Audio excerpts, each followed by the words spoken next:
وکتبه او الله چې کوم کتابونه را لېږلي دي څلور کتابونه دا مشهور تورات، زبور، انجیل، قرآن، صحیفې د ابراهیم او د موسی علیه السلام آسمانی ټولو کتابونو باندې ایمان لرل چې الله تا څومره کتابونه نازل کړي زمونږ په ایمان دی چې ستا د طرفه دي.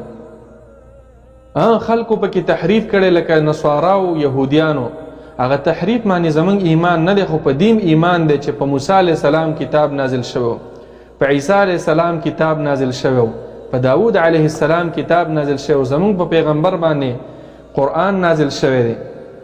په کتابونو باندې بستا ایمان وي چې د الله د طرفه را لېږلی شوي.